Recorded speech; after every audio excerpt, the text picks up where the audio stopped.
Hello friend, मैं Vinod Kumar Vedanta civil services classes के online platform पर आप सबका स्वागत करता हूं।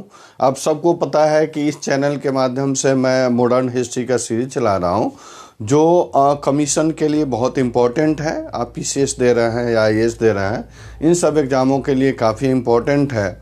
और इस सीरीज में हम लोग देख रहे हैं परवर्ती मुग़ल को। परवर्ती मुग़ल में हमने इसके पहले फ़र्रुखसियर को देख चुके हैं। फ़र्रुखसियर के काल को हमने देख चुका है। उनके इम्पोर्टेंट जो भी विषय वस्तु थे उनको हम लोग देख चुके हैं। आज देखेंगे फ़र्रुखसियर के आगे के जो भी बादशाह हुए हैं। आप सबको पता है कि फ़र्रुखसियर के काल में सैयद बंधु काफ़ी एक्टिव हो गए थे और सैयद बंधु को किंग मेकर की संज्ञा दी जाती है। और इन्होंने ये दोनों भाई जो थे सैयद बंधु, ये बादशाह बनाने में इनकी महत्वपूर्ण भूमिकाएं होती थी। इसी सिलसिले में हम देखेंगे कि सैयद बंधु कैसे देखे थे कि सैयद बंधु कैसे फ़र्रुखसियर को गद्दी पर बैठाए। और जब राजतंत्र में, राज प्रशासन में सैयद बंधुओं का हस्तक्षेप होने लगा तो फ़र्रुखसियर कैसे षड्यंत्र करके उनको मरवाने की कोशिश की, लेकिन इसका खबर सैयद बंधुओं को लग गया और सैयद बंधुओं ने ही, आपको पता है कि मराठा सरदार बाजीराव पेशवा जो थे, इनसे संधि करके, दिल्ली की संधि करके सैयद बंधु को गद्दी से पहले उतारा और अंधा करवा के उनकी हत्या करवा दी। इसके बाद सैयद बंधु के बाद उनका उत्तराधिकारी हुआ रफ़ी-उद-दरजात। रफ़ी-उद-दरजात जो एक बहुत छोटे समय के लिए शासक बना और यह भी सैयद बंधु की सहायता से ही शासक बना, जिसका नाम है रफ़ी-उद-दरजात। और इसका समय काल देखेंगे तो ये 28 फरवरी से लेकर के 4 जून 1719 तक शासन रहा। और सैयद बंधु ही इसको शासन बनाया। लेकिन ध्यान रखेंगे, सैयद बंधु की सहायता से बना, लेकिन इसी के काल में जो निकुसियर था, निकुसियर ने विद्रोह कर दिया। कहा जाता है कि सैयद बंधु के काल में ही निकुसियर विद्रोह कर दिया, और विद्रोह करके आगरा के किले पर अधिकार कर लिया। उसके बाद देखेंगे कि रफ़ी-उद-दरजात की मृत्यु जो हुई, ये ट्यूबरकुलोसिस से, यानी टीबी से, तपेदिक रोग से इसकी मृत्यु हो गई। इसके बाद फिर दूसरा जो बादशाह आया उसका नाम था रफ़ी-उद-दौला। रफ़ी-उद-दौला, ध्यान रखेंगे, रफ़ी-उद-दौला भी सैयद बंधु की सहायता से ही शासक बना और यह जून से लेकर के सितंबर तक, ये भी शॉर्ट पीरियड के लिए शासक बना, यानी जून से सितंबर 1719 ईस्वी तक ये शासक रहा सैयद बंधु की सहायता से। और यह जब बादशाह बना, गद्दी पर बैठा, तो शाहजहां द्वितीय की उपाधि लेकर के यह गद्दी पर बैठा। ध्यान रखेंगे, रफ़ी-उद-दौला शाहजहां द्वितीय की उपाधि लेकर के गद्दी पर बैठा और अंततः देखेंगे कि इसकी भी मृत्यु तत्काल ही हो गई, यानी 25 से इसकी मृत्यु हो गई। इसके बाद जो उत्तराधिकारी आया उसका नाम था मोहम्मद शाह। मोहम्मद शाह यानी रोशन अख्तर जो था, ये मोहम्मद शाह के नाम से गद्दी पर बैठा और यह भी सैयद बंधु के ही सहायता से, ध्यान रखेंगे, मोहम्मद शाह भी सैयद बंधु के ही सहायता से शासक बना, यानी दिल्ली के गद्दी पर बैठा। और मोहम्मद शाह का प्रारंभिक नाम के बारे में अगर पूछा जाए तो ध्यान रखेंगे, इसका प्रारंभिक नाम था रोशन अख्तर। रोशन अख्तर सैयद बंधुओं की सहायता से मोहम्मद शाह के नाम पर दिल्ली के सिंहासन पर बैठा। और कहा जाता है कि जब यह मोहम्मद शाह दिल्ली के सिंहासन पर बैठा और इसके भी काल में सैयद बंधुओं का हस्तक्षेप होने लगा प्रशासन में, तो इसने, मोहम्मद शाह ने तुर्कानी, ध्यान रखेंगे, तुर्कानी और ईरानी पार्टियों से मिलकर के, तुर्कानी और ईरानी गुट से मिल करके यह सैयद बंधु में जो हुसैन अली था उसकी इसने हत्या करवा दी। ध्यान रखेंगे, हुसैन अली, ध्यान रखेंगे, यह सैयद बंधु की सहायता से गद्दी पर बैठ रहा है और सैयद बंधु की सहायता से बैठा और इसके प्रशासन में, इसके राजतंत्र में जब सैयद बंधुओं को हस्तक्षेप होने लगा तो वह नहीं चाहता था कि इनका हस्तक्षेप हो।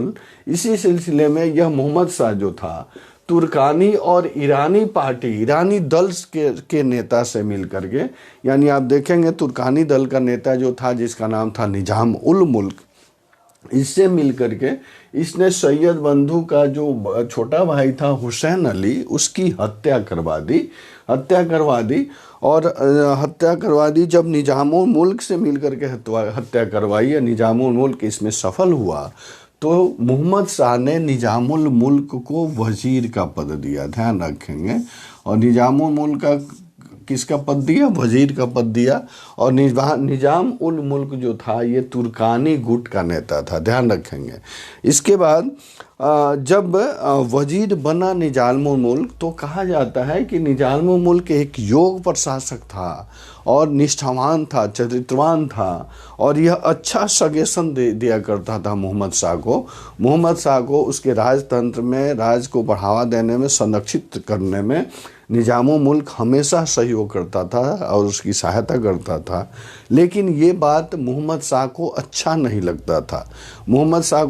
लगता था, उसके बातों को इग्नोर करता था मोहम्मद शाह। इसलिए अपनी प्रतिष्ठा बचाने के लिए निजामुल मुल्क जो था यह दिल्ली के दरबार से निकल करके ये दक्षिण की तरफ पलायन कर गया। कहा जाता है जब दक्षिण की तरफ पलायन कर गया तो मोहम्मद शाह को लगा कि निजामुल मुल्क हो सकता है कि ये दक्षिण में जा कर के बगावत कर दे। इसी सिलसिले में वो उसको बागी घोषित कर दिया और बागी घोषित करने के बाद उसका एक सिपह सलार था जिसका नाम था मुबारिज खां को मोहम्मद शाह ने दक्षिण का सूबेदार बना दिया, ध्यान रखेंगे। कहा जाता है जब निजामुल मुल्क दक्षिण की तरफ पलायन किया तो उसको शंका थी कि निजामुल मुल्क वहाँ विद्रोह कर देगा, तो उसी के विद्रोह को दमन के लिए इसका सिपह सलार जो एक मुबारिज खां नाम का व्यक्ति था उसको दक्षिण का सूबेदार बना दिया, ध्यान रखेंगे। किसको सूबेदार बनाया? मुबारिज खां को, याद रखेंगे। मुबारिज खां को मोहम्मद शाह दक्षिण का सूबेदार बना दिया।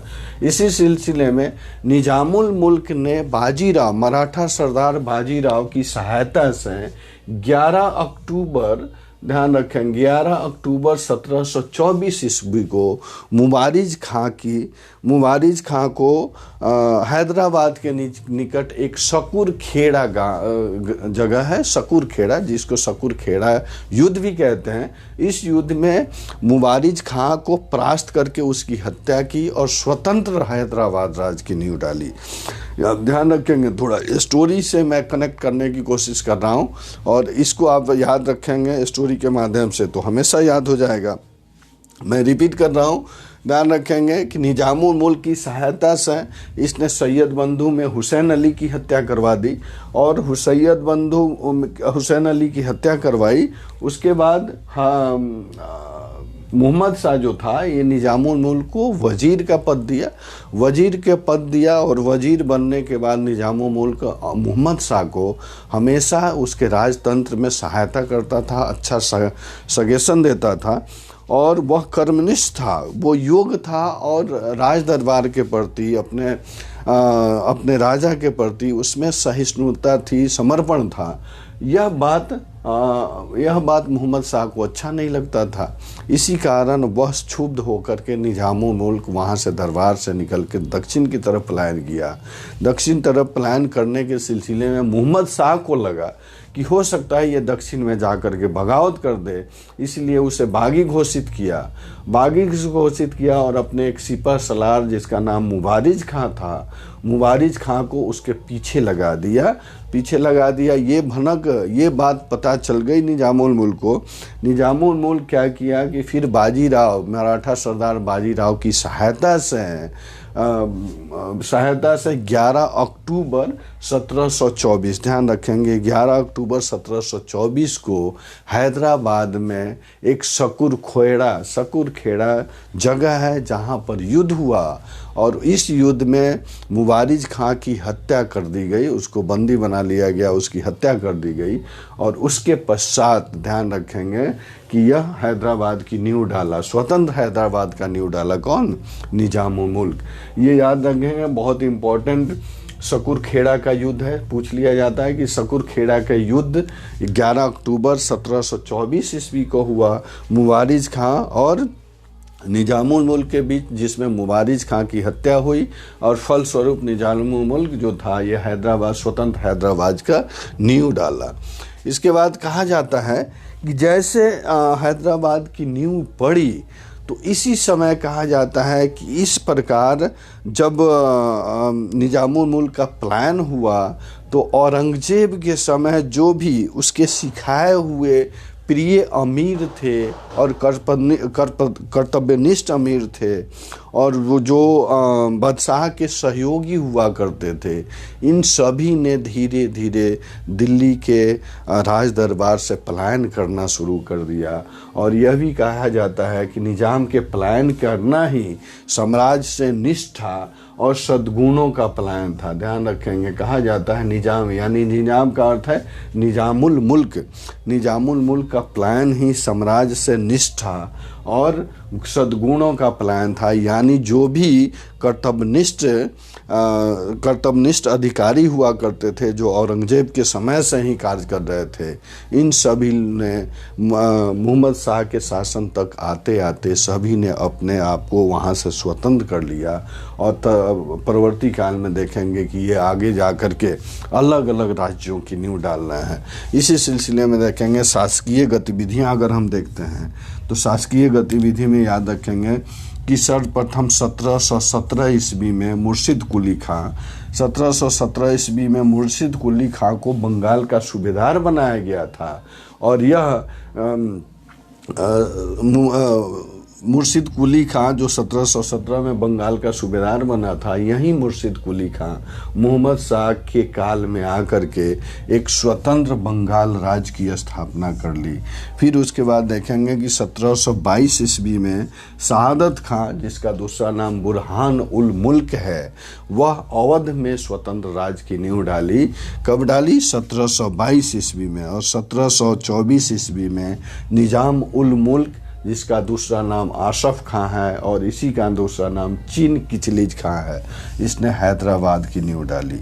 ध्यान रखेंगे, यानी कह सकते हैं कि मोहम्मद शाह के काल में 3 स्वतंत्र राज्यों की स्थापना हुई। पहला राज था जो 1717 ईस्वी में मुर्शिद कुली खां को बंगाल का सूबेदार बनाया गया था, वह परवर्ती काल में आकर के यानी मोहम्मद शाह के काल में आकर के एक स्वतंत्र राज्य का स्थापना कर दिया। फिर 1722 ईस्वी में देखेंगे कि शहादत खां, जिसका दूसरा नाम बुरहान उल मुल्क है, इसने भी देखेंगे कि अवध में स्वतंत्र राज्य की स्थापना कर दी।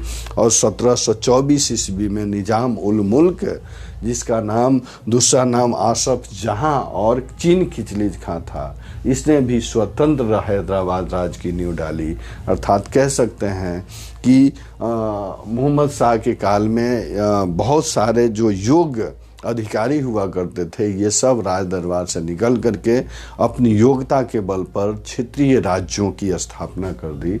क्योंकि मोहम्मद शाह जो था यह विलासी प्रवृत्ति का था और हमेशा भोग विलास में रहता था और उस पर उसकी महत्वाकांक्षा उतनी नहीं थी कि स्वतंत्र राज वह शासन को संभाल के रखे और बदशाहत कायम करके रखे। इसके फलस्वरूप क्रमिक रूप से देखेंगे कि मोहम्मद शाह के काल में ही साम्राज्य का पतन हुआ। और इसी के काल में देखेंगे कि 1739 ईस्वी में नादिर शाह का आक्रमण, यानी देखेंगे कि मोहम्मद शाह के काल में ही 1739 ईस्वी में नादिर शाह का आक्रमण हुआ, जो इसके राज्य की जो भी अव्यवस्थाएं थी उसको उद्घाटित करता है। और इस नादिर शाह के आक्रमण को हम लोग डिटेल रूप से, एक बृहद रूप से अगले वीडियो में समझने की कोशिश करेंगे। मैं आशा करता हूं कि आप इन सारी चीज़ों को अच्छे से कनेक्ट किए होंगे। चलिए मैं एक बार और रिवीजन करा दे रहा हूँ। मोहम्मद शाह रंगीला, यानी मोहम्मद शाह का समय काल देखा जाए कि 1719 से 1748, यानी कह सकते हैं कि ये 27 वर्षों तक राज किया। और यह रंगीला इसे इसलिए कहा जाता है, रंगीला इसका उपनाम है, रंगीला इसलिए कहा जाता है कि यह विलासी प्रवृत्ति का था। और इसने मोहम्मद शाह रंगीला रोशन अख्तर इसका प्रारंभिक नाम जो था ये रोशन अख्तर था। और यह सैयद बंधु की सहायता से गद्दी पर बैठा तो ये मोहम्मद शाह के नाम पे बैठा। और इसने जब सैयद बंधुओं का हस्तक्षेप होने लगा तो होने के बाद यह ईरानी और तुरानी गुट के अमीरों से मिल करके सैयद बंधुओं में जो बड़ा छोटा भाई था हुसैन अली खां, उसकी हत्या करवा दी। और हत्या करवाने के बाद तुर्कानी गुट के नेता निजामुल मुल्क को इसने वजीर का पद दिया। वजीर बनने के बाद निजामुल मुल्क उसको सहयोग करना चाहता था हर एक क्षेत्र में। यह मोहम्मद शाह को पसंद नहीं था, जिसके फलस्वरूप अपनी प्रतिष्ठा बचाने के लिए निजामुल मुल्क बादशाह महाराज दरबार से निकल करके दक्षिण की तरफ पलायन किया। जब पलायन किया तो मोहम्मद शाह को लगा कि यह हो सकता है ये बागी ना हो जाए, जा कर के वहाँ बगावत न करते। इसी के फलस्वरूप उसकी हत्या करवाने के लिए अपने सिपह सलार मुबारिज खां को पीछे लगवा दिया, जिसकी भनक निजामुल मुल्क को मिल गई। और निजामुल मुल्क जो एक मराठा सरदार बाजीराव थे, उनसे सहायता लेकर के, उनसे सहयोग लेकर के 11 अक्टूबर 1724 को हैदराबाद में ही एक शकूर खेड़ा जगह है, वहाँ पर मुबारिज खां को परास्त करके शकूर खेड़ा के युद्ध में, इसको शकूर खेड़ा के नाम से युद्ध का नाम भी पड़ा है, शकूर खेड़ा के युद्ध में मुबारिज खां को पराजित किया। पराजित करने के बाद उसकी हत्या कर दी और स्वतंत्र राज्य की स्थापना कर दी। अर्थात कह सकते हैं निजामुल मुल्क के पलायन के बाद ही साम्राज्य से निष्ठा और सद्गुणों का पलायन होने लगा। और इसके बाद क्रमिक रूप से अलग अलग स्वतंत्र राज्यों की स्थापना हुई। ऐसे देखेंगे कि 1717 ईस्वी में मुर्शिद कुली खां को बंगाल का नवाब बनाया गया था, बंगाल का सूबेदार बनाया गया था, जो परवर्ती काल में मोहम्मद शाह के काल में आकर के ये स्वतंत्र बंगाल की राज्य की स्थापना कर दी। इसी सिलसिले में देखेंगे कि 1724 ईस्वी में शहादत खां, जिसका दूसरा नाम बुरहान उल मुल्क है, इसने भी अवध में स्वतंत्र राज्य की स्थापना कर दी। फिर आप देखेंगे 1724 ईस्वी में निजामुल मुल्क, जिसका दूसरा नाम आसफ जहां था और इसको चीन किचलिज खां भी कहते हैं, इसने भी स्वतंत्र हैदराबाद की स्थापना कर दी, हैदराबाद राज्य की स्थापना कर दी। और इसी सिलसिले में देखेंगे कि कैसे मोहम्मद शाह रंगीला के काल में अलग अलग क्षेत्रीय राज्यों का उदय हुआ।